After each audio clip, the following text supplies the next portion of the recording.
Next, author Thomas Mallon discusses his book, Mrs. Paine's Garage and the Murder of John F. Kennedy. It's the true story of Ruth Hyde Paine, the woman who was a friend and neighbor to JFK's assassin, Lee Harvey Oswald, and his family. During this hour and 25-minute event, Mr. Mallon explains that his book is meant to be a bystander's approach to the assassination of President Kennedy. Good evening. Good evening. Welcome to Chapters. It is a great, great pleasure to welcome back our dear and estimable friend Thomas Mallon. By now, he must be tiring of us quoting John Updike's appraisal that he is one of the most interesting American novelists at work. But we repeat it to more accurately revise it that he is one of our most interesting writers, period, as is he so dazzlingly at home, in fact, as in fiction.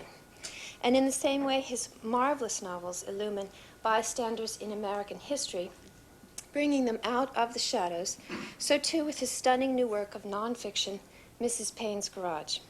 Ruth Paine would be, and is, an interesting character study in her own right, but she absolutely rivets as the moral, well-intentioned friend of Marina Oswald, and hence an unwitting accomplice to her husband's heinous crime.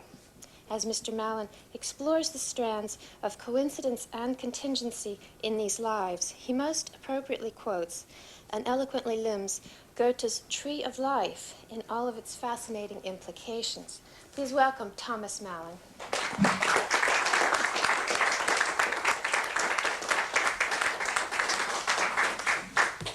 Thank you. Thank you for coming out to my favorite bookstore, Chapters, which feels very much like home to me, certainly whenever I'm in Washington. And I'm glad to be in Washington. I've been on the road a lot with this book. Last week, spent almost the entire week in Texas, particularly Dallas and Fort Worth, where this is still, the assassination of John F. Kennedy, to some extent a local story. All week I was meeting people who remembered the day, had worked downtown, had heard the shots, had known Oswald's mother, had known Jack Ruby. And the locales of the assassination are still very much around, most of them still standing. And it was an interesting perspective. I'd spent time in Dallas writing the book a couple of years before, doing some research there, but was surprised in listening to people's reactions to the book to realize, as I say, the locality of an event that now seems almost mythic to us, not just in terms of its magnitude and its impact on American history, but in terms of the kind of legends and factoids and little myths that have kind of barnacled themselves to this story. I am going to read a short chapter from this book, the first chapter, and then I'm going to talk a little bit, I think, about how I came to write the book and flesh out the story a little bit, and then take your questions if you have any, and I hope you do. And I don't think this will be too formal at all. It's a subject that everybody knows something about, and that everybody has an opinion about, for sure. And the main story of the assassination is something that, as I say, I try to enter into from a perspective that I don't think is well known, the perspective of Ruth Paine, who was a young Quaker housewife in suburban Dallas, in Irving, which in those days was a fairly small place. It was growing rapidly, but it was still pretty small. And it was not yet the home of Texas Stadium and a kind of city unto itself, the way it is now. And Ruth had come down there in 1959 with her husband, Michael Paine, the great-great-grandson of Ralph Waldo Emerson. And Ruth was someone who had grown up in Ohio and had joined the Society of Friends in 1951 and sang madrigals and studied Russian. So as you can imagine, the Paines were not typical characters for West Fifth Street in Irving, Texas. They were rather odd folk for that place and time. And I think, I was telling this to an interviewer earlier today, that the Paines would have been, without the Oswalds, interesting material for a novel. You would have had a set of circumstances that might have yielded a comic novel. It might have yielded a bittersweet novel, but I think there would have been material there, as writers like to say, with or without the catastrophe that ensued. And of course, what did interest me mostly was what did happen because the Oswalds entered Ruth's life. And I'm going to read this little opening chapter, and then I'm going to talk a little bit, I'll back up a little bit about how Ruth became so involved with them, what led to this point, and then talk a little bit about what perhaps interested me most, what impelled me to write the book in some ways, which was to find out how somebody survives an experience like this. Ruth's life, I think, was cut in two. I think you can make that case on November 22nd, after the police arrived at her house. And I wanted to know how somebody who did attempt to live such a principled life, according to her Quaker beliefs, managed to transcend this experience. But first, this little chapter, November 21, 1963. There would be bad news from Dallas tomorrow. But as 5:30 approached on this warm Thursday afternoon, Ruth Paine had little time to think about her pending divorce. As usual, she was in the midst of errands, driving her station wagon back from the supermarket with groceries for her own small, sundered family, as well as the other oddly intact one that had been grafted onto it these last several months. A copy of the divorce petition, which Ruth had filed 8 days ago, was right now being postmarked near the offices of her lawyer in the Rio Grande National Building downtown.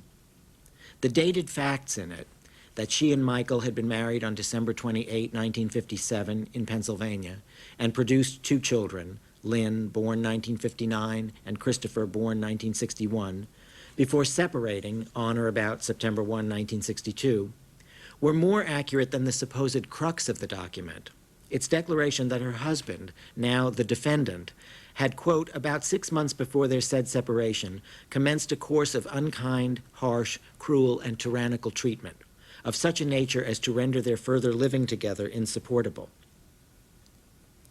This legal boilerplate hardly described the painfully civilized breach between Ruth and Michael, or the temperate goodwill he showed whenever he now visited from his own apartment over in Grand Prairie. The two of them probably still saw more movies together than the average couple living under one roof. But the law was the law, and it required stern lies in the matter of divorce, even one arrived at as quietly as this. Driving down 5th Street, crossing Westbrook Drive, Ruth was surprised by a picture of domesticity that suddenly came into view. There, up ahead, under the oak tree on her own front lawn, stood Lee and Marina, playing with Junie in apparent contentment. The Oswalds, in contrast to the Paines, might bitch and bicker with each other much of the time. Lee had bawled out Marina over the phone just 3 nights ago.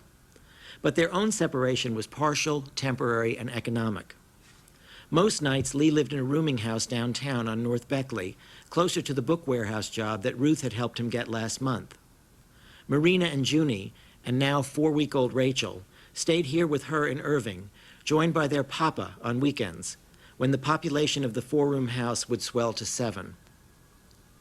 Ruth expected the situation to last until Christmas, perhaps a little longer, after which she would have to deal with missing Marina as she still dealt with missing Michael.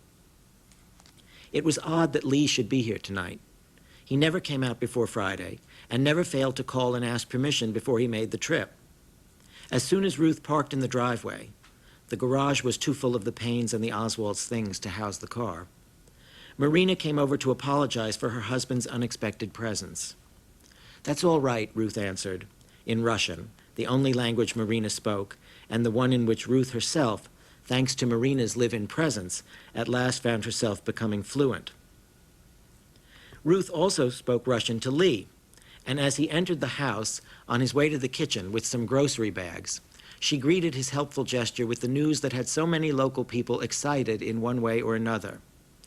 Nasz Prezydent prejedid I Goroda.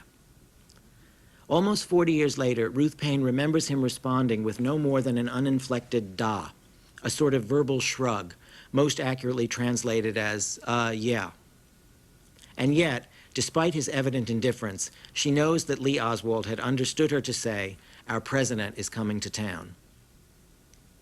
The small ranch house invited in all the late afternoon's light. The living room picture window facing the street went from the foundation to the roof, and from the kitchen Ruth could look out on the sunlight lowering itself upon the backyard, with its swing set and long clothesline, where she and Marina had hung so many diapers all fall. As Ruth went about preparing supper, she heard no signs of quarreling from Lee and Marina, either elsewhere in the house or out on the lawn. A relief, considering how harshly the young man had berated his wife 3 nights ago over the phone. The scolding had been prompted by a call Marina had asked Ruth to dial the night before that, Sunday, to WH3-8993, the number of Lee's rooming house in Dallas. He'd given them the number himself, but now he wanted it stricken from Ruth's address book. Until they'd used it Sunday night, the two women hadn't known he was registered with his landlady as O.H. Lee, not Lee H. Oswald, the person Ruth had of course asked for. Marina may have been upset by the incident, but she wasn't wholly surprised. Lee had these fantasies of being a great man, a big shot, she explained to Ruth. They drove him into foolish games like this one with the alias, when he should be sticking to the hard business of being 24 years old with no higher education or skills but a wife and 2 little girls to support. Ruth hadn't pried into the explanation, not because she lacked grounds for suspicion of her friend's husband. For the past 2 weeks she'd had a strong, particular reason to be wary, but out of adherence to the standards of her character and adopted Quaker religion. Lee, she knew, resented other scrutiny, and Ruth was no more likely to press him on private matters than she would be to rummage through his possessions in her garage. Tonight, as she finished getting supper on the table, Ruth remained unaware of the drama unfolding out of earshot between Lee and Marina. Without raising their voices, the couple was struggling at the edge of a marital cliff. Before the sun was down, Lee would ask his wife 3 times to consider leaving Ruth's comfortable house and moving back together with him. If Marina agreed, he would find them an apartment right away. Tomorrow, he promised. And he would get her a washing machine, just like the one she'd become accustomed to here in Irving. But 3 times, by tomorrow night the number would seem biblical, Marina denied him his wish. Tonight, Lee seemed to Ruth even more withdrawn than usual. Of course, the matter of language, not so much a barrier as a shaky bridge, always narrowed conversational possibilities. Marina might be here, in part, to help Ruth with her Russian, but Lee didn't want his wife learning English in return. He claimed that this was so his own skills in the language, the only lasting reward, aside from Marina, of his defection to the USSR, wouldn't atrophy. But the truth was he liked Marina's being isolated, dependent, albeit without much support, on him. So at the dinner table, he continued speaking Russian to Ruth as well. Effectively, it reduced our conversations, she now explains, which was okay with me, and I felt that's really how he wanted it too. There wasn't much to say. I didn't want to get into any political stuff. The previous evening, she and Marina had talked of Christmas plans.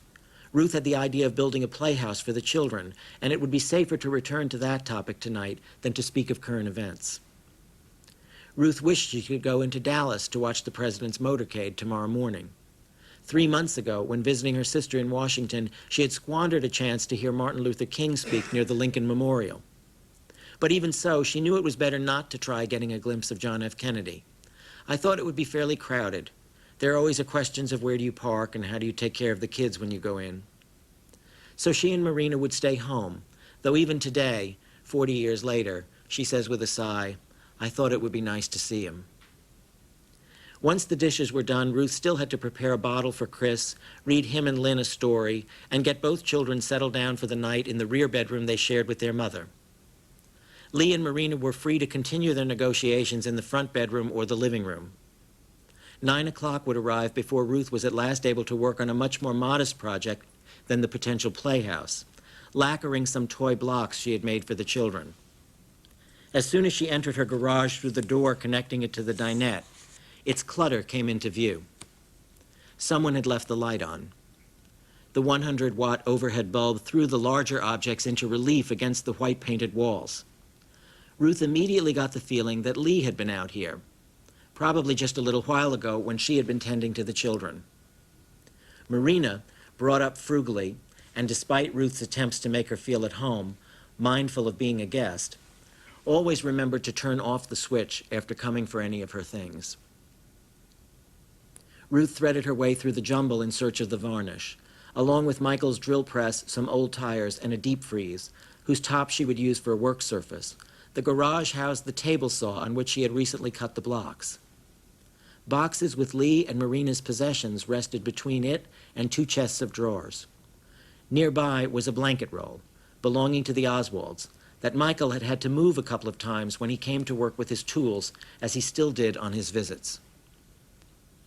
Some of Ruth's own most personal possessions, letters and essays and private reflections, were stored in 2 metal file boxes out here in the garage. Among them was the senior paper she composed 10 years ago at Antioch College. Quote, "I seek to fill the needs of those whom I meet," she had written, "to give to the fullest of my ability to all who ask of me. I want to accept others and to express this acceptance. Too many of the world's people go friendless through life, unable to share their deepest sorrows and joys with anyone. Too often we have not the time or the inclination to reach out to those who need help, to concern ourselves with their sorrows, to care how the world is treating them.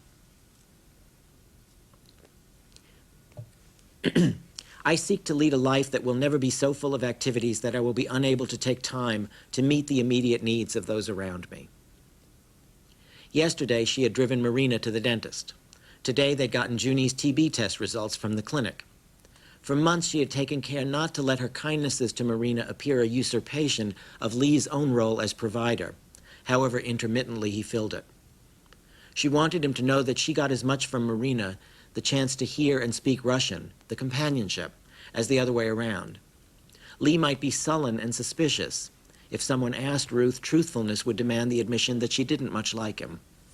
But he was also capable of small, sudden sympathies. On one recent weekend, the subject of Ruth's divorce had come up between them.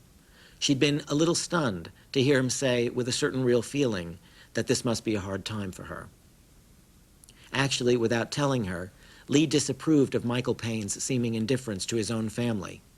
Michael might do a good job for them financially, but he left Ruth looking sad whenever he breezed in and out for supper. He wasn't, Lee thought, a good father. And so, after he finished playing with his own girls tonight, Lee had made a point of playing with little Chris Paine. The boy needed some extra attention from a man. Marina had guessed the impulse behind this deed, but said nothing, lest she hurt Ruth's still tender feelings for her husband. It would be one piece of information she had no guilt about withholding. Lee liked to stay up late watching movies on TV, but tonight he had gone to bed early.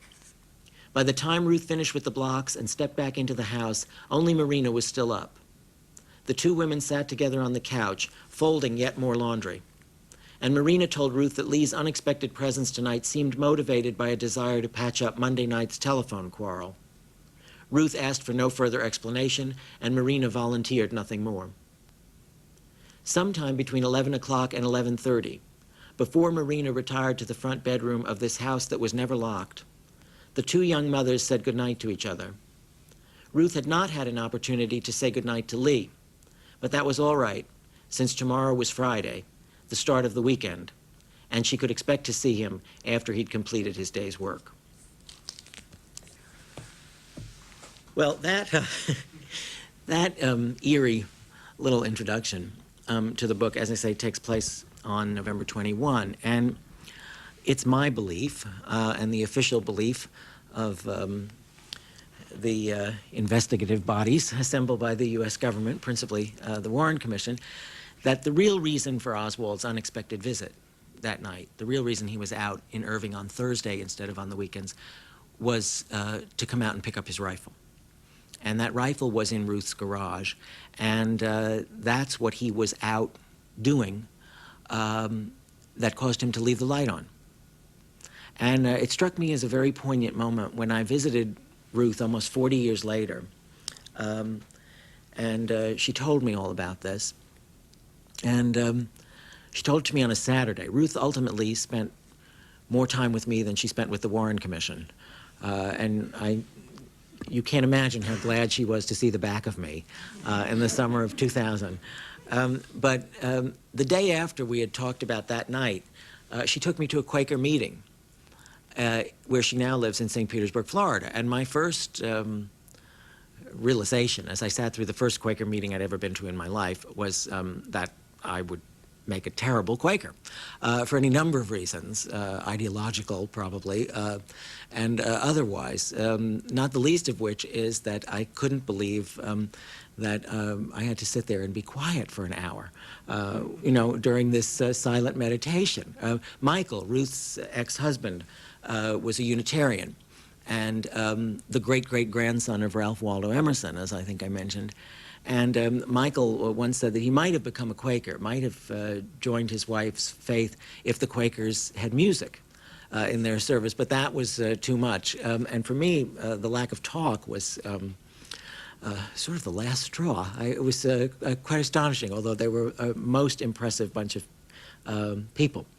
And I sat there, not meditating, but just thinking, and watching Ruth in silent meditation. And I noticed over the mantelpiece of the fireplace, there was a carving of one of the most famous admonitions of George Fox, the Quakers' founder, to the Quakers.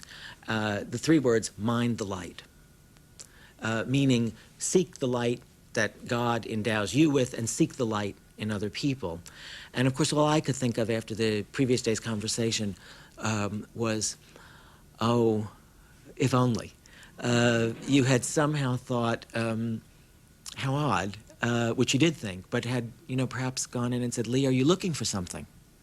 If something somehow had unraveled this story. But this is, to a great extent, a book that concerns itself with what-ifs. There are many very poignant what-ifs. And that was one that struck me that day. I thought I'd talk a little bit about more of what we used to call anterior action in the literary business, what happened before the book opens. Now in our movie mad days, we always call backstory. Let me give you Ruth's backstory. She was born in 1932 and did most of her growing up in Ohio and had attended Antioch College, only a year or two apart from Coretta Scott King, and had married Michael Paine, as those divorce papers showed, in 1957. The marriage was somewhat troubled pretty much from the beginning. There was an imbalance, I would say, of feeling, perhaps. It was a very devoted, civilized relationship, but perhaps lacking in passion. And Ruth had two children in fairly quick succession, and she was going through a kind of typical housewife's isolation, aside from the kind of cultural isolation that she felt in Irving, Texas in the early 1960s there. And one of the things that she wished she might get back to was her interest in Russian. She'd studied the Russian language in the 50s, had studied it briefly at Middlebury in the summer, and had studied it at Berlitz, had studied it on records, had been part of a Quaker pen pal group, an effort at international understanding, and she wished she could remember, could get back to her interest in Russian, which was lying fallow as she went about the business of young motherhood. On February 22nd, 1963, she went to a party that she was invited to in Dallas. It was given by a friend of hers named Everett Glover, a man with whom she sang madrigals in Texas. Again, madrigal singers were also thin on the ground, I think, in Irving in those days, like Quakers and like Unitarians. But Everett Glover was someone who also sang, and that's how Ruth knew him. And he said, I'm giving a party at my house in Highland Park on the 22nd. And he told her sort of tentatively, like, save the date if you can. And he said, you might be interested in coming because there's a fellow who'll be there who has been in the Soviet Union. And he came back with a Russian wife. Here's a chance for you to speak Russian. And so Ruth came more interested in meeting the wife than the first person she met, who was this young man holding forth, as he liked to do, in the kitchen about his experiences in the Soviet Union. The couple, of course, turned out to be Lee and Marina Oswald, who had been back in the United States for, at that point, a little less than a year. Ruth quickly became so involved in their lives that she would wind up becoming the Warren Commission's main witness. Certainly the main witness in terms of quantity. Her testimony occupies more pages of the Commission's transcript than anyone else's. And in the spring, Marina lived with her in Irving briefly while Oswald went to New Orleans in search of work. When Oswald lost his job in New Orleans, Ruth took Marina back to Texas with her from New Orleans, brought her to Dallas so that she could live in the house and have her baby at Parkland Hospital in October of '63. When she brought Marina home with a lot of Marina's possessions, she didn't know that she was also carrying in her car the rifle that would kill President Kennedy, the rifle that Oswald had sat out on his porch with in New Orleans that summer, dry firing during some of his idle moments, or what seemed to be idle moments.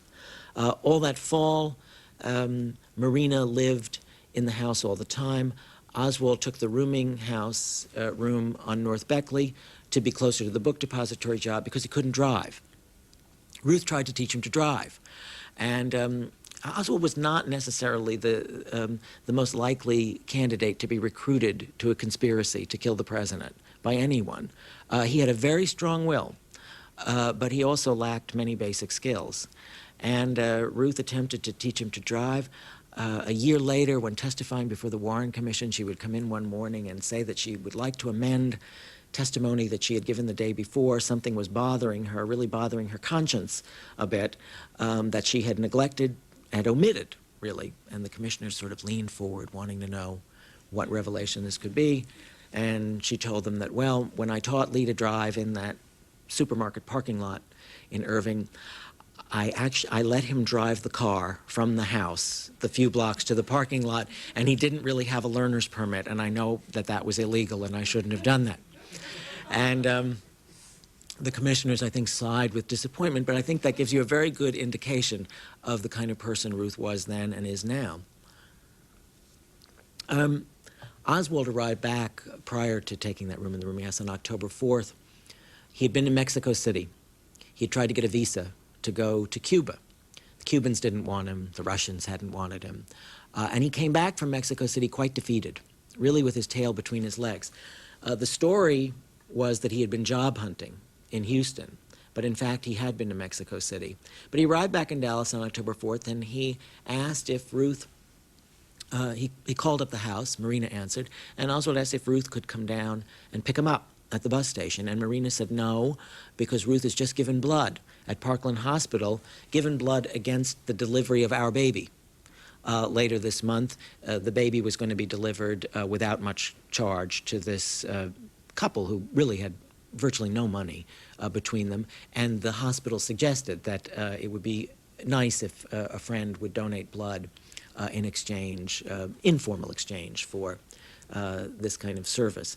And after that defeat in Mexico City, Oswald's behavior became somewhat more sullen, more alarming to Ruth. And I'm not going to go into all of the small incidents, but by late November, Oswald was more of a cause for concern to Ruth than he had been previously.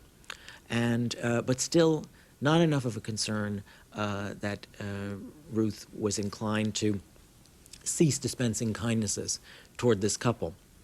And on the day of the assassination, Ruth was out running errands in the morning. She came back. She heard the news, as other Americans did. She went and told Marina. While Marina was hanging laundry, the women had a discussion. And they were crying, the two of them. They lit candles, and they were keeping the same sort of vigil that other Americans were keeping. But in the middle of that afternoon, the Dallas police showed up. And as Ruth told me so many years later, about 6 of them came in and they spread out like water.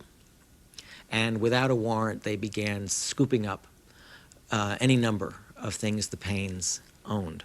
One of the things they scooped up illegally, which redounded to my benefit many years later, was that metal file box with Ruth's very, very personal papers in it. And in the National Archives in College Park, I found the photocopies that had been made of those papers. And when I came upon them, I realized that not only did I have an enormous source here about the woman I was writing about, but I also had my title, in a way. Mrs. Paine's Garage, this very odd title. It almost sounds like a children's book until you get to the rather macabre subtitle, And the Murder of John F. Kennedy.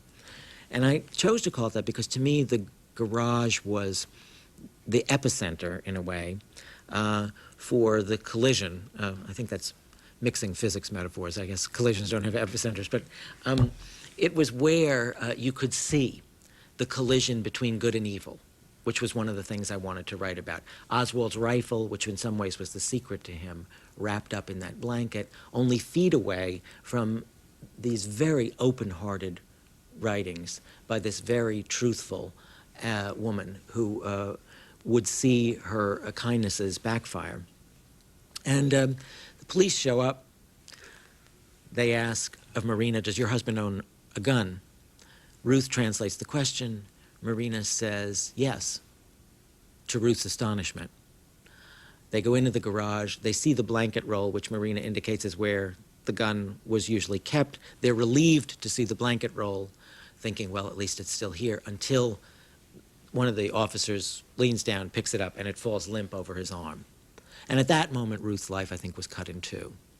And that was one of the things I most wanted to write about, how she survived that experience, how she survived the very painful estrangement from Marina over the next several months. There were many reasons for that, some of which I didn't realize, understand, or even uncover until I began writing the book. How she coped with the storm of investigation, media, and continuing suspicion from the fringier community, conspiracy community. I do not believe that there are no legitimate questions to be asked about John Kennedy's assassination. As Lyndon Johnson himself once said about Oswald, he was a mighty mysterious fella. But I think there's a difference between conscientious, skeptical inquiry into what the Warren Commission concluded and the kind of conspiracy theorizing that tends to go on today.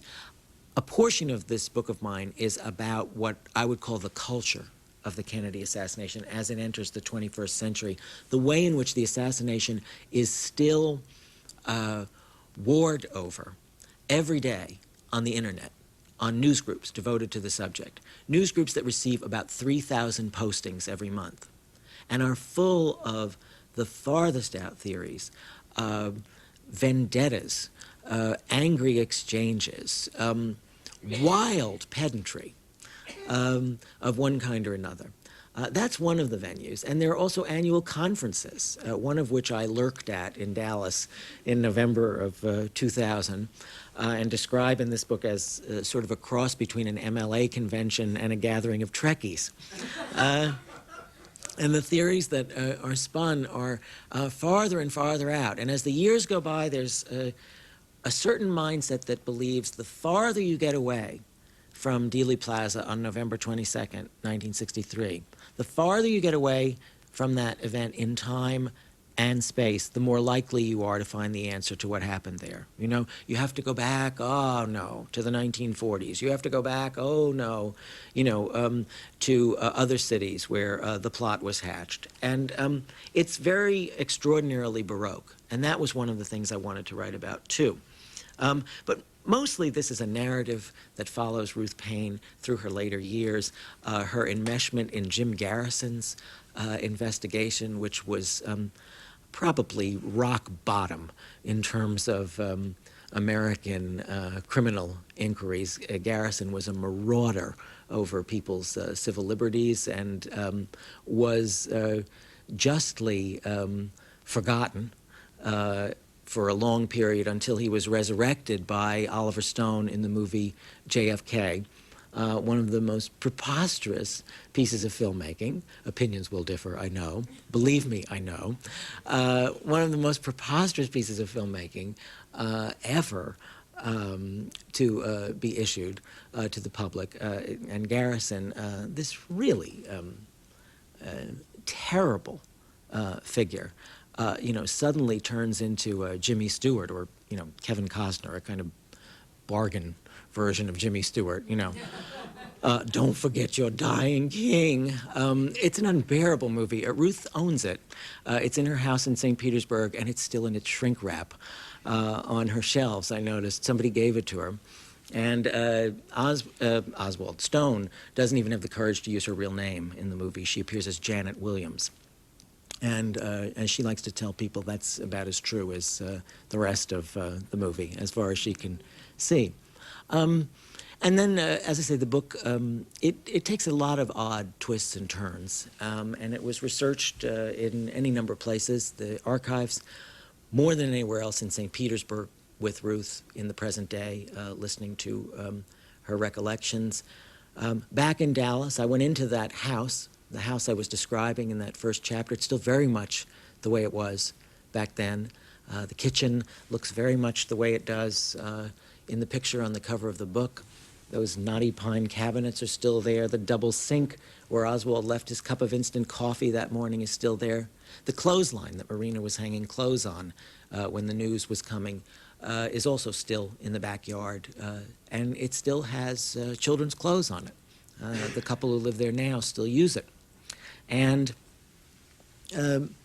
so the book takes all of those twists and turns in an attempt, I would say, to show in the largest way that fate and coincidence do operate in history. They operate, I think, more than most regulation historians are willing to concede. Perhaps that's why I'm an historical novelist most of the time and not an actual historian. But they certainly operate more than most believers in conspiracy theory are willing to concede. And, I think that a lot of people who posit some of the wilder theories of the Kennedy assassination will tell you, well, I'm trying to get people to face the truth, to be brave, to realize that rogue elements in our government killed the president. And they posit it as an act of bravery. But I think actually what they do with some of these theories is take refuge in them. Because I think that the notion that fate and coincidence can cooperate to remove a figure like John F. Kennedy is more frightening. That undoes your world more than the notion, even the sinister notion that somebody might be attempting a kind of coup d'etat in America. To think that the world hinges on oddities and happenstance like that is to become quite fearful, to think I'm going to go out and I'm going to be struck by a bus when I cross the street. But I think the world does operate that way. And, Oswald, when he got the job tip from Ruth, when she learned from a neighbor down the street that they were still hiring at the Texas School Book Depository, and he interviewed with Mr. Truly, the warehouse manager. Mr. Truly later recollected that one of the reasons Oswald had gotten the job was, oh yeah, he called me sir. Because a lot of the boys don't do that anymore. And, Oswald had a nice Southern boy side to him, along with the sullen, leftist, freelance revolutionary side. And I think history does turn a little bit on that as well. And I was going to talk a little bit about how I actually came to write this, what impelled me to write it, why I wanted to seek out the subject. But I think I'm going to break at this point and ask if you have any questions. That may be one of them, and if it is, I'll tell that story. But I thought I should open it up a little bit to you, since you're so nice to come out. Yes? Is Gerald Ford the last survivor of that commission? And I'm under the impression he believes in the findings of the commission, not these wild theories. Do you know, I couldn't swear to that. I think it's likely that he is. Congressman Gerald Ford. Right, Arlen Specter, Specter was not the current senator. He was not an actual commission member. He was not one of the commissioners, but was certainly, the father of the single bullet theory, and very much an antagonist of those who believe in conspiracy. He's still here and, involved in public life. Of the actual commissioners, ex-President Ford may be the last one who's still here. Yes, this gentleman? What happened to the Oswald daughters in Marina? Marina still lives in Texas. She still lives outside Dallas. She would not talk to me for this book, and I didn't expect her to. I did speak with her very, very briefly on the telephone, only long enough for her to tell me that she didn't want to talk to me.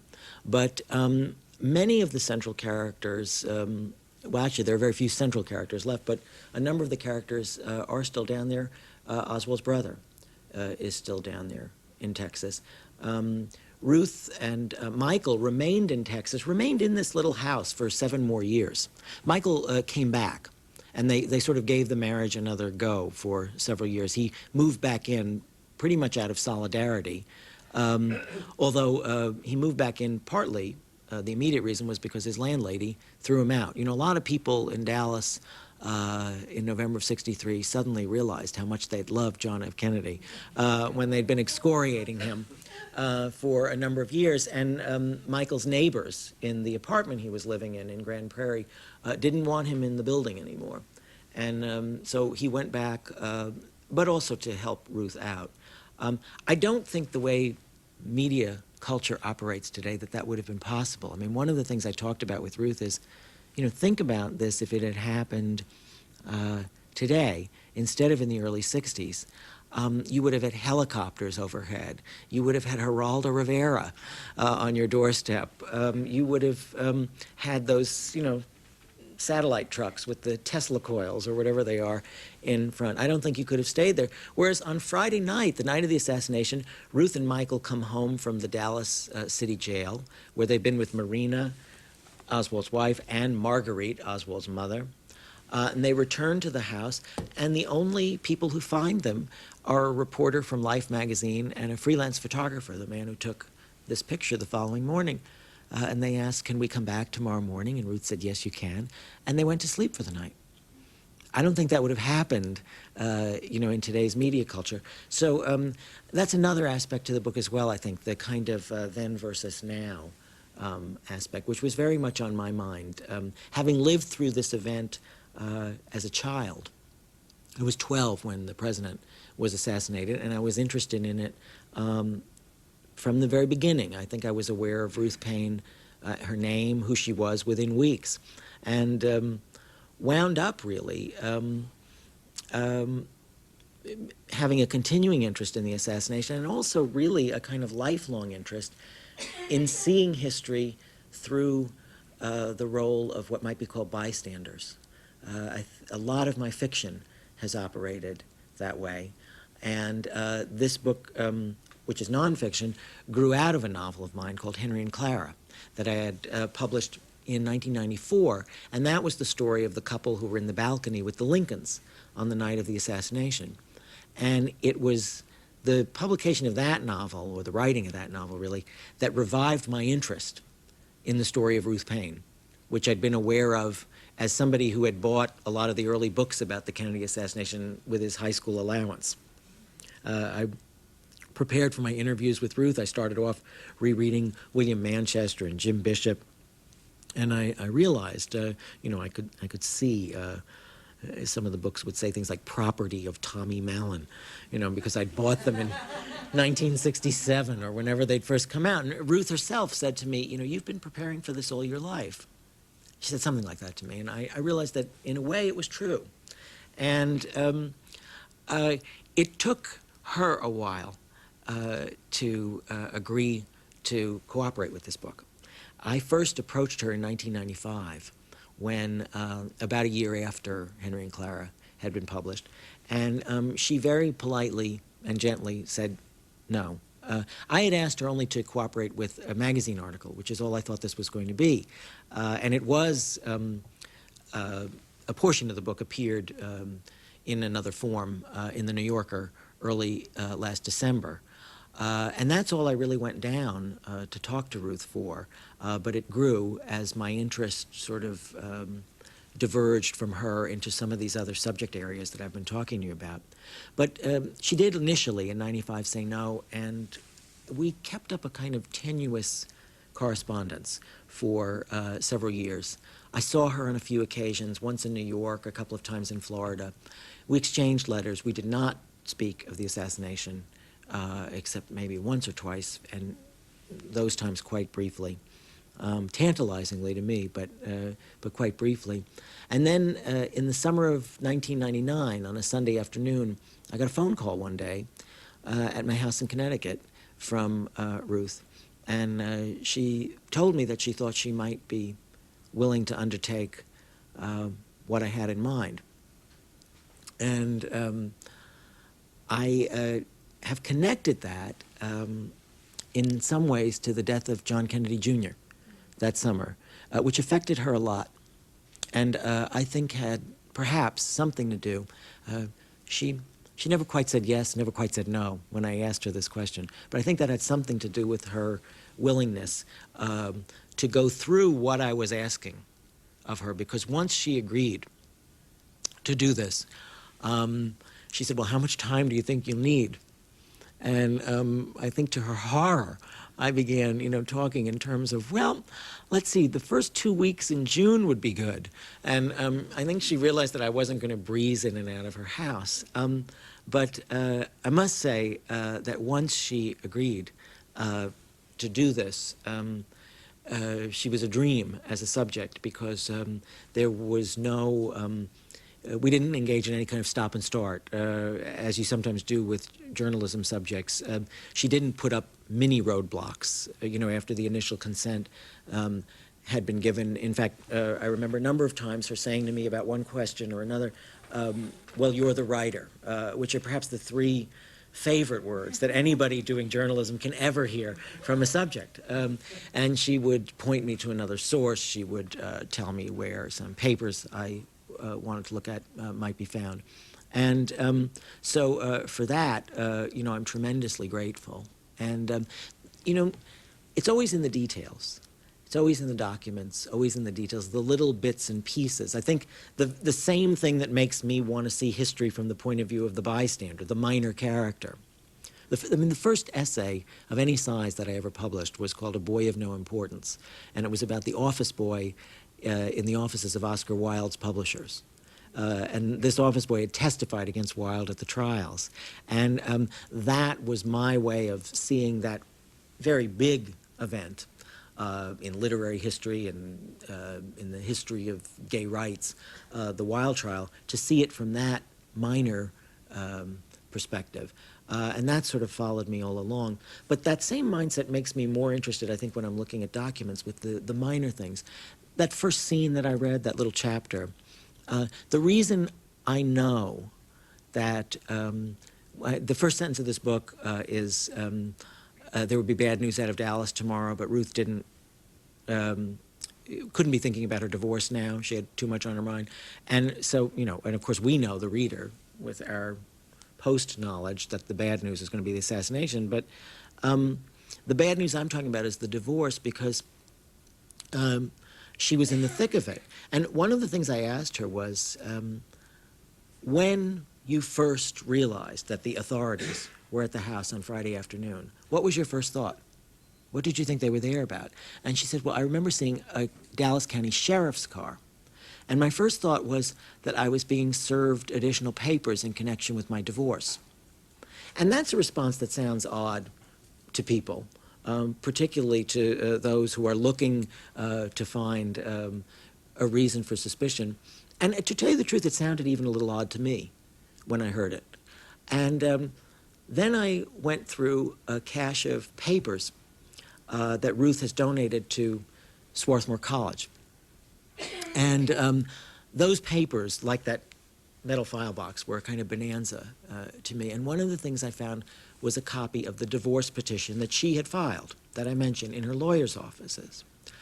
And that petition, a copy of it, had been mailed to her. And the envelope in which it had been mailed was still stapled to the petition itself. And I looked at the envelope, and the postmark on the envelope was 5:30 p.m., November 21, 1963, from downtown Dallas. And in those days, a letter that was in the post office and already postmarked by 5:30 downtown in Dallas would have made it to Irving the following day. She would have taken in that document with the morning mail.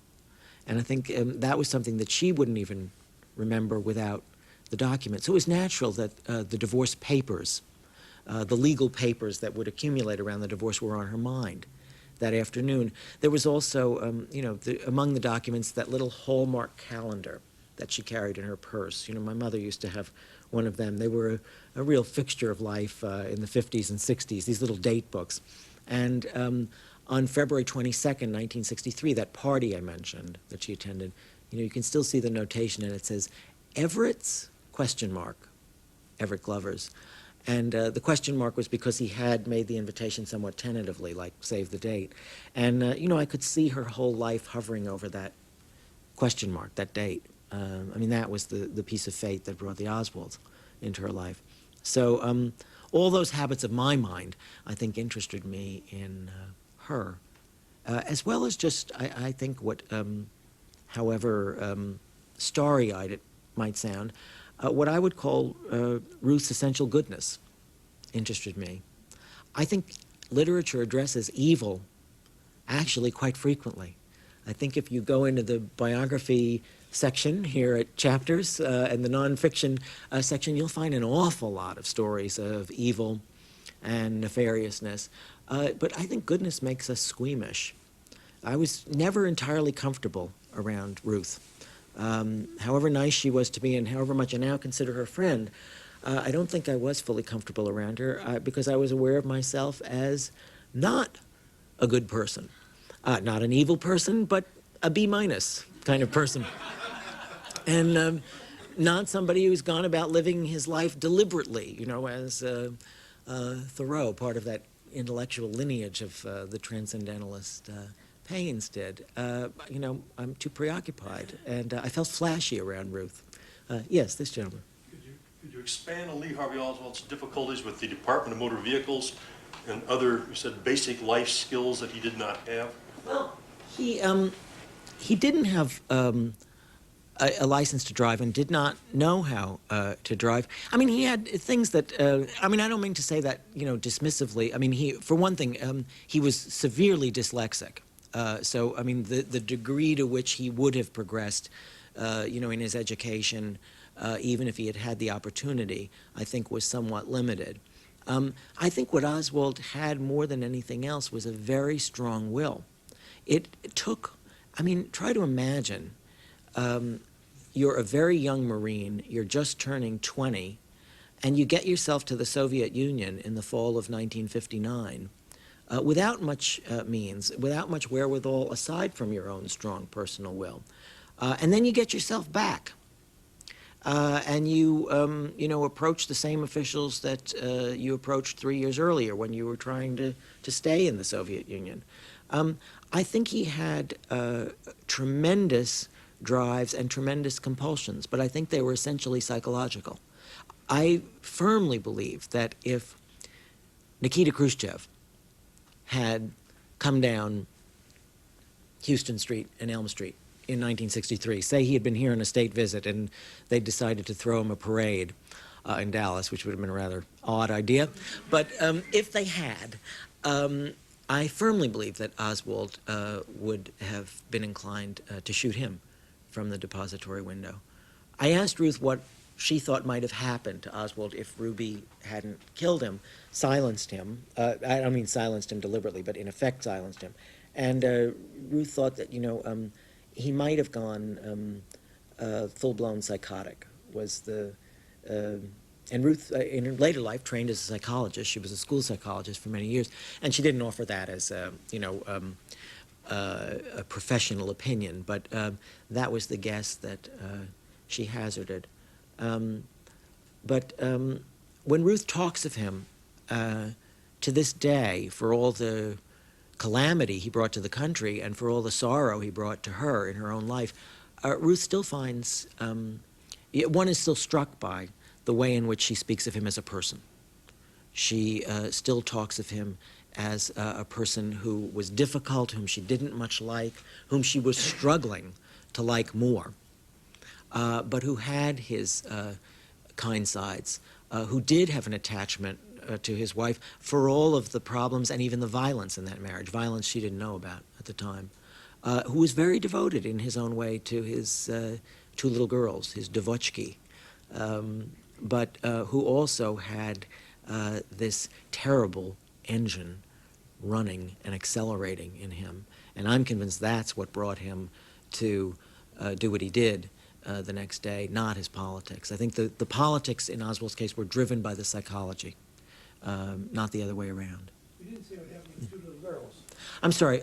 They're about 40 years old now, and I believe one of them is still in Texas, but I don't really know the answer. They would have no real memories of Ruth herself. And Oswald's mother died in 1981, and Marguerite Oswald, those of you of a certain age may remember her as a creature of television in the 1960s. She liked to refer to herself as a mother in history, which became the title of a wonderful little book related to the assassination that I think is out of print. Terry could probably tell you, by Jean Stafford. And Ruth, who speaks very carefully and precisely, even Ruth, inclined to see the best in everyone, when questioned about Marguerite Oswald, said to me in an uncharacteristic style, "She was a trip." And one of the things I found in connection with this book was Marguerite Oswald's copy of the Warren Report and Ruth's testimony, the appendix to the Warren Report, the 26 volumes of testimony, and Marguerite's annotations to it. And they are ferocious when Ruth is telling her story. "You are lying. You are evil. I would wipe the floor with you. You are the cause of it all." And one of Marguerite's many theories of what happened was that Ruth had, in some manner, alienated the affections of Marina from her husband Lee, and that this had driven Lee in a kind of act of Freudian desperation to do what he did. She also told Jean Stafford that she thought Oswald was an agent of the government, and that the government knew John Kennedy was dying of Addison's disease, and they hired Lee Harvey Oswald to perform a mercy killing. And as Jean Stafford wrote in her book, a mercy killing by means surely unique to the annals of euthanasia. Marguerite is one of the wild minor characters of the assassination. She's a novelist's dream, and she sort of remains available there. But that kind of sourcing, too, like her annotations, was very much up my alley. This fellow, and then Chris? Sort of a two-part question. Yeah. Did you learn whether Marina and Ruth ever kept in touch with each other? They had a brief, awkward attempt at reconciliation. Some of the book is taken up with the months just after the assassination, when Ruth wrote very pleading, heartbreaking letters to Marina, wondering why she wouldn't have anything to do with her. Now, Marina at that time was more or less sequestered by the Secret Service, so there were practical barriers to this. But Marina's feelings, I think, were very conflicted. I think she felt guilt over Ruth, what she had done to Ruth's life, and I think she found reasons to be angry with Ruth, because it's sometimes easier to be angry with somebody than it is to feel guilty over them. And they did have a kind of awkward, cordial reconciliation, but they've not seen each other in about 37 years. And if Marina reads your book and then calls you tomorrow, what questions would you ask her? Where she bought it. I don't know.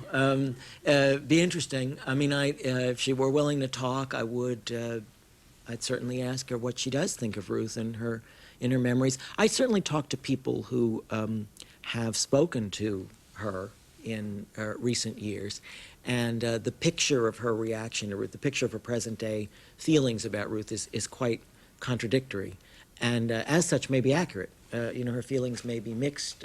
She was a mercurial figure in many ways, and her inconstancy about certain things may have, may have run down through the years, and it may still be a part of her mindset today. But there was, I'll tell one fast story about the weeks after the assassination, Ruth, very lonely for Marina. And this is, in its way, this is a love story. If you read the letters from Ruth to Marina before and after the assassination, there's clearly an emotional, romantic dimension to them. Mostly, I think, arising out of Ruth's loneliness and her not having gotten over her marriage and gotten over Michael. But I talked about all this with Ruth, and she said rather twinklingly, "Do you mean were we lesbians?" And she said, "No, I hadn't thought of that." And she almost said it as if maybe life would have been easier in those days. But she would, whether or not, and I don't think there was any physical dimension to the relationship, there definitely was an emotional relationship there. And the degree to which it was one-sided is, something to sort out. But in the weeks after the assassination, Ruth, in order to make Marina feel more at home in one of these motels where the Secret Service was keeping her, sent to her some of her remaining things from the house in Irving. And that included a Russian book, which is now in the National Archives. And it was a kind of book about practical housekeeping hints. And it was a birthday present from Lee to Marina. Not a very romantic present. And Oswald, the revolutionary, liked his potatoes cooked a certain way, and he liked his shirts ironed a certain way. And Ruth remembers a lot of his bourgeois demands, which were made at the same time he was telling Marina, "Oh, you're getting spoiled by that washing machine," and the comforts of Ruth's ranch house. But Ruth sent this book to Marina, and inside it was a folded piece of paper, which Ruth never saw. But shortly after it was delivered to Marina, the Secret Service were back at Ruth's house saying, "Mrs. Paine, why did you send her this?" Ruth didn't know what they were talking about. And what it contained was a list of instructions that Oswald had written to Marina in April of '63, just before he went out to shoot General Walker. And a crime he planned much more meticulously than he planned the murder of John Kennedy. And he missed Walker by just a little bit, but he fired into his house in April of '63. And the instructions were, if I'm captured, the jail is on this street. Here's the key to the post office box that I have. We have friends here. You can go to the Red Cross. And all of these instructions, gather any news stories this generates, which I think was very revealing about his character. And Marina kept this letter as a kind of insurance against the man she sometimes referred to as my crazy one, thinking she might need to hold this over his head at some point. Well, this was the first time that anybody connected Oswald to the Walker shooting, the first time that anybody realized that he was the one who had done that, and that Marina knew. A piece of knowledge that she was keeping from Ruth, and that really was a betrayal. I certainly have a certain sympathy for Marina Oswald. If you think about her in 1963, she was just turning 22 years old, spoke no English, had an abusive husband, was a Soviet citizen here in the land of her Cold War enemy. I think it must have been terribly frightening. And Ruth Paine and that house in Irving were not something she wanted to lose. But still, in terms of the what might have beens, certainly where Ruth is concerned, that's at the top of the list. This gentleman and then this lady here. Sorry. When the police arrived at the house on Friday, did they inform Ruth and Marina that Oswald had been arrested for Tippett's murder? I believe, and I'd have to go back to the Warren report. I believe the initial questions were in connection with the shooting of the officer. But as Ruth told me, once she saw the size of the contingent that was there, and once the blanket fell over his arm, she said, "I knew what this was about." She certainly made the connection.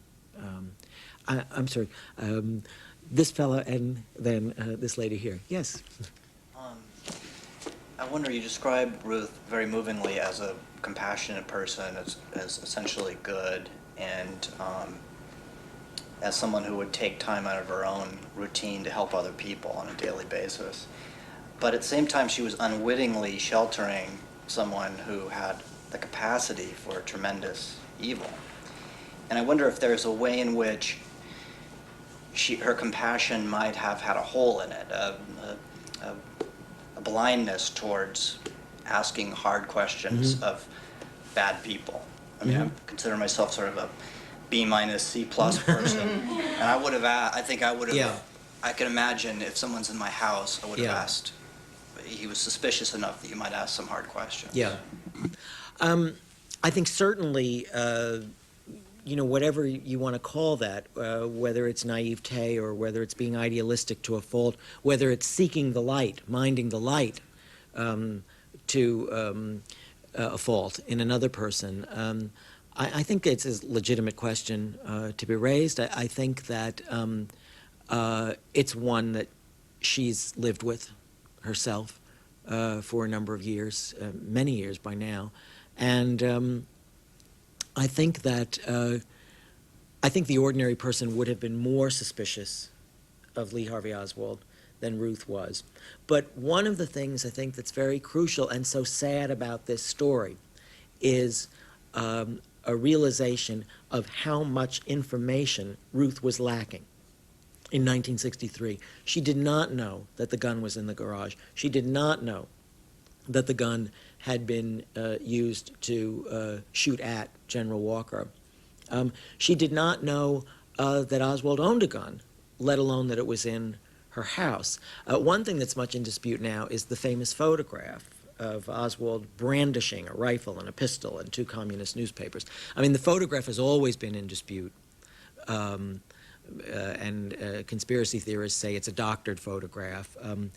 I don't think that's true. Marina Oswald, who has changed her mind over the years and now is much more a believer in conspiracy than she used to be, but still maintains that she took that photo.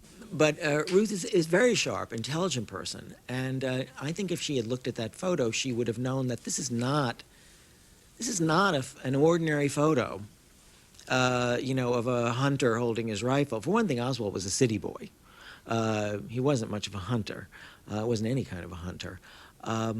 But he's not just holding that rifle, he's brandishing that rifle. He's got the black shirt on, he's got the rifle like this, he's got the pistol, he's got the 2 communist newspapers. It's like, I'm ready, I'm available. I want to be a freelance revolutionary here. And I think if Ruth had seen that photograph, she would not have wanted that young man in her house on the weekends with her 2 small children.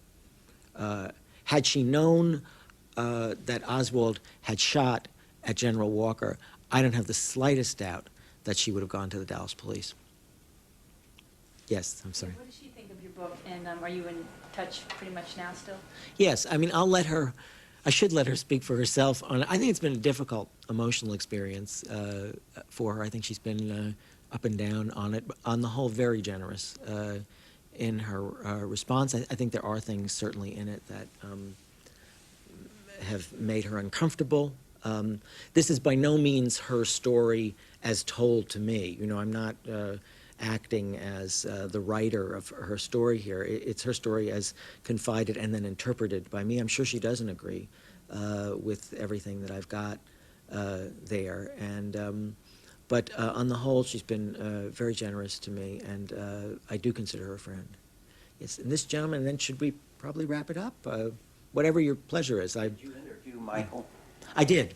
I interviewed Michael in Boxborough, Massachusetts. He is now living sort of back in the country of his transcendentalist forebears. And I found Michael, he too was generous to me in answering questions on this subject. I mean, you can imagine how uncomfortable it is to talk about this.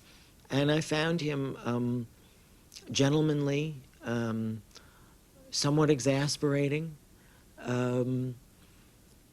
not really evasive, but sometimes a bit vague, maddeningly so in comparison to Ruth's own crispness of expression and the definiteness of Ruth's memories. But he did remarry, and he has since again divorced.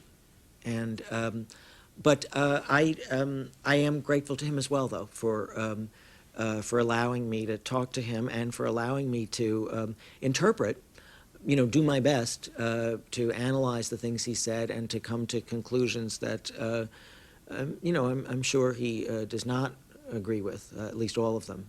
So I'm grateful there, too. Yes, Lee. I wasn't aware of this, Walker, but what some of the police do, and they have their brown bag techniques now going on in the U.S. government, is when a terrible crime has been committed, find someone who's committed something before.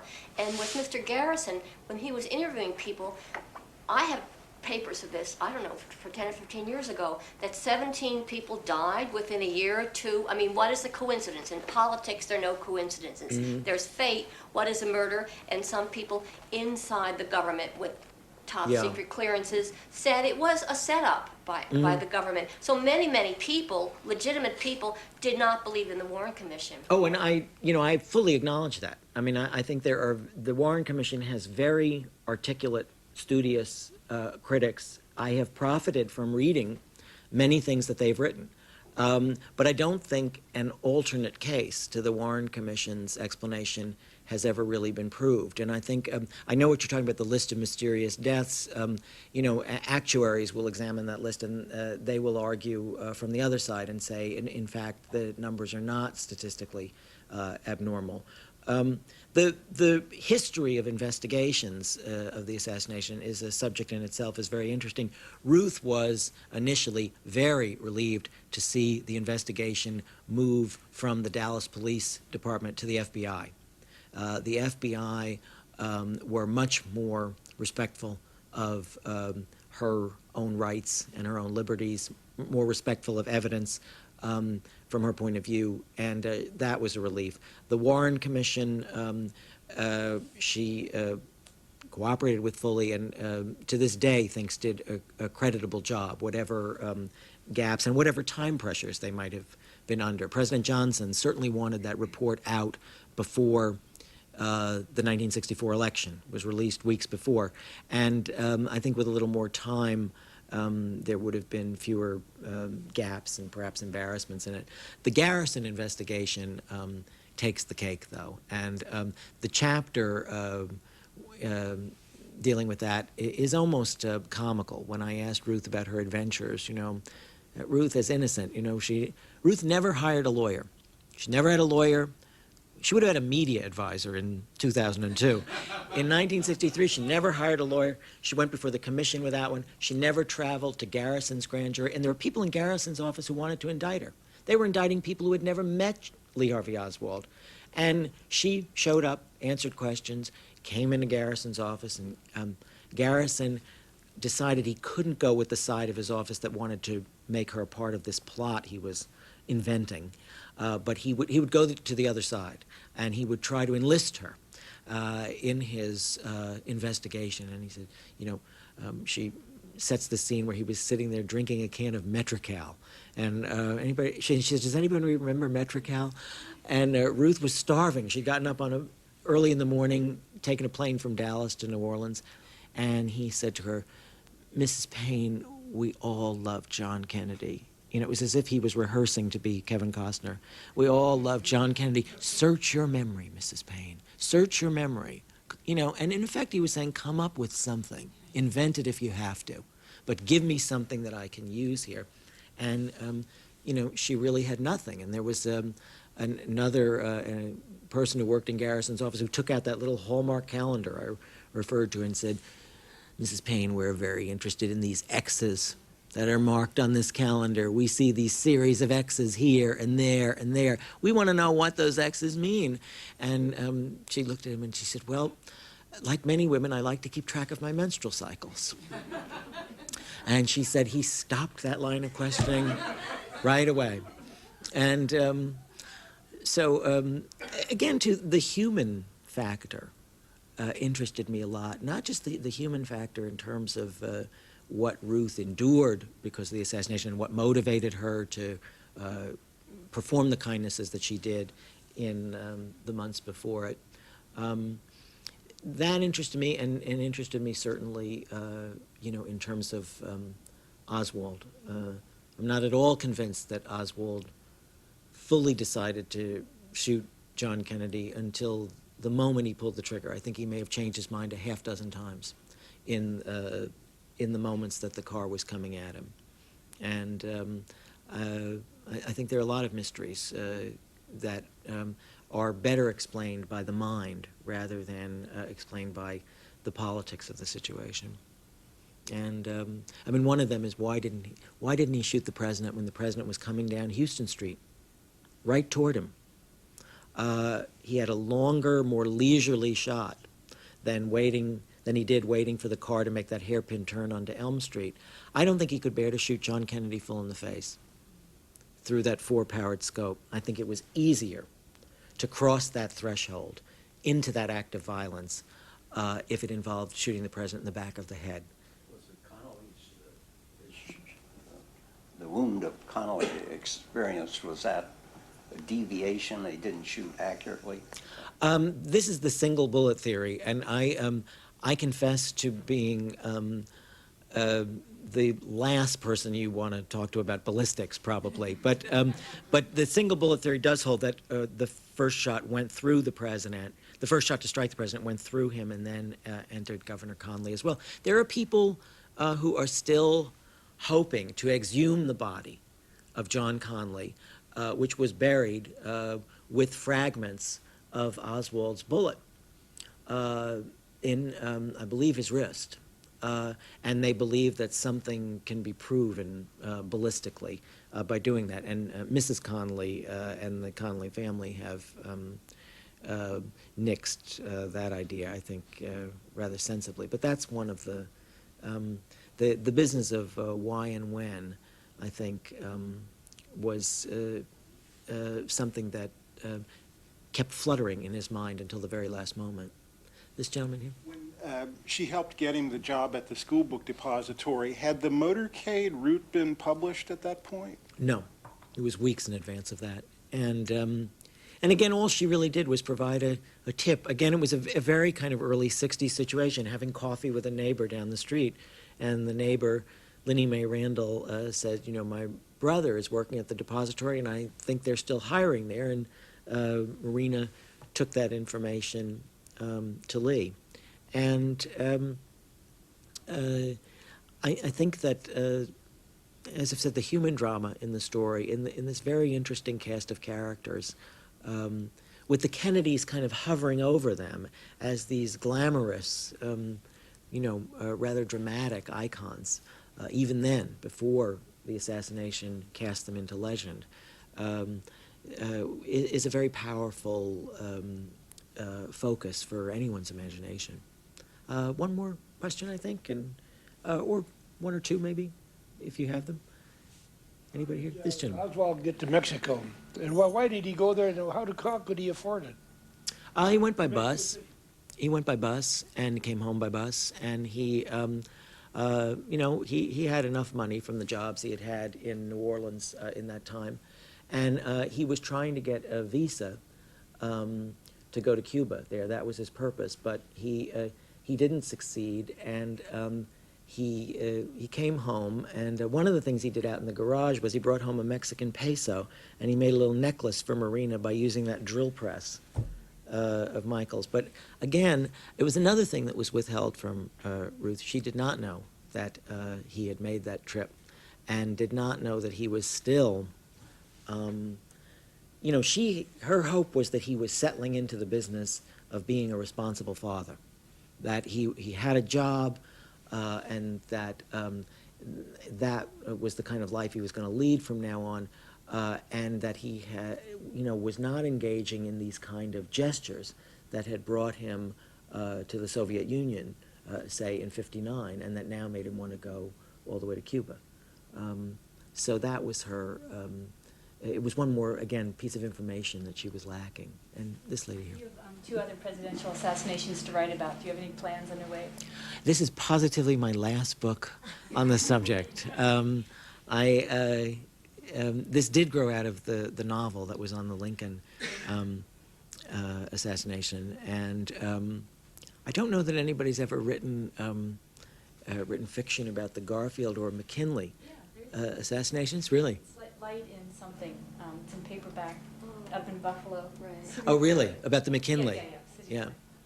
I remember, as I say, I was 12 at the time of the assassination. And to give you one story I like to tell people in terms of how compressed American history is, not really compressed, but just simply how short it is, how young a country we are still, is when I was 12 and the president was killed, my grandmother, who was born in 1876, they started late, generally, in the Mallon family. She was almost about 40 when my father was born, and he was nearly 40 when I was born. So I knew her as an old lady from the time I was a child.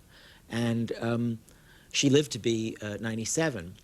But she was born August 11th, 1876, when General Grant was still in the White House. And she told me, when I was a 12-year-old boy, about how she remembered hearing her mother tell her, not about the McKinley assassination, but the Garfield assassination in 1881 when she was 5. And so that's a living memory of mine.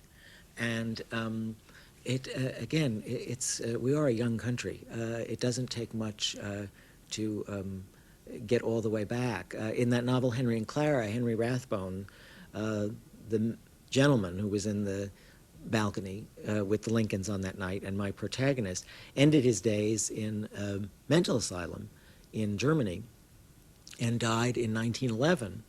And as I used to tell people, Henry Rathbone, who'd been in the box with Lincoln, was still alive on the day Ronald Reagan was born.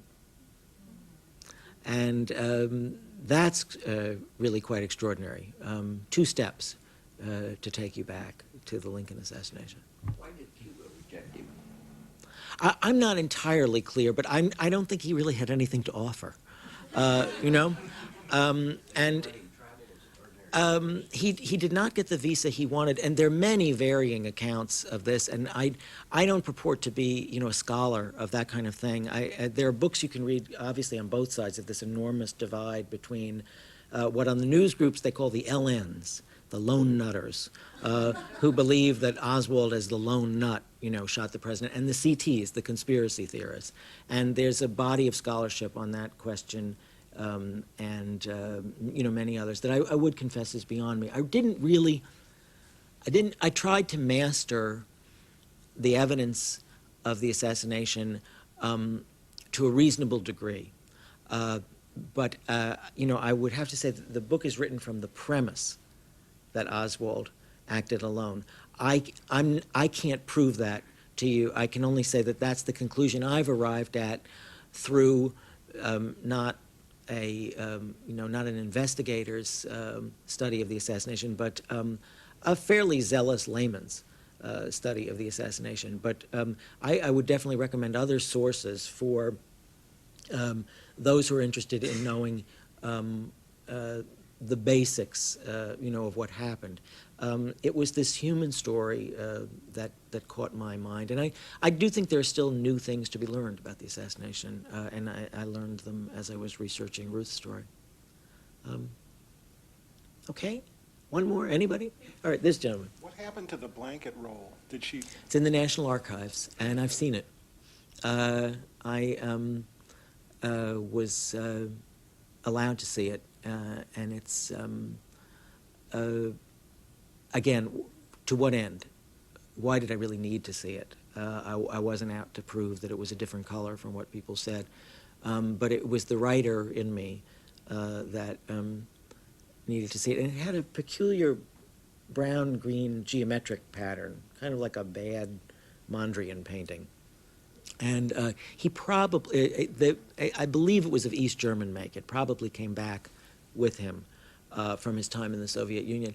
And I remember when I was shown it, the first reaction I had, just looking at it, I said, because of the green and brown, I said, oh, it looks like camouflage. And, you know, in effect, it did perform a kind of camouflage. And the relics of the assassination interested me a lot when I went there, when I went back to that garage, back to the house. And I was moved, Terry mentioned the line, the tree of life is greener than the tree of thought. And I quoted that in the book because I was trying to make a case that fate and coincidence operate more arrestingly sometimes than human machinations and deliberate human attempts to conspire and do things like that. And I remember one of the things that, and I ended the book this way, that moved me very much when I went back to that house was to be on the front lawn of that house where the book opens, when Ruth drives up and is surprised to see Lee and Marina there, and to see the oak tree and to realize how much bigger it is than it was in 1963, that over these last 40 years it's grown. Life asserts itself, reasserts itself. And that too it figured into my musings on the human sadness of this story. So I think I'll end this with that as well as the book. Thanks very much for coming. Appreciate it.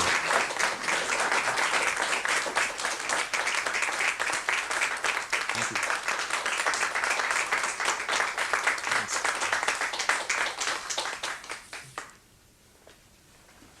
Sure.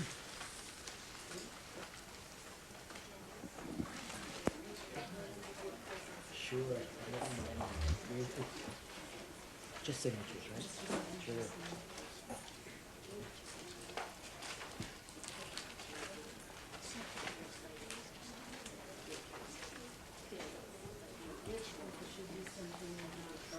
Thomas Mallon is author of Henry and Clara, Two Moons, Dewey Defeats Truman, and Aurora 7. Mrs. Paine's Garage is published by Pantheon Books. More information is available at pantheonbooks.com.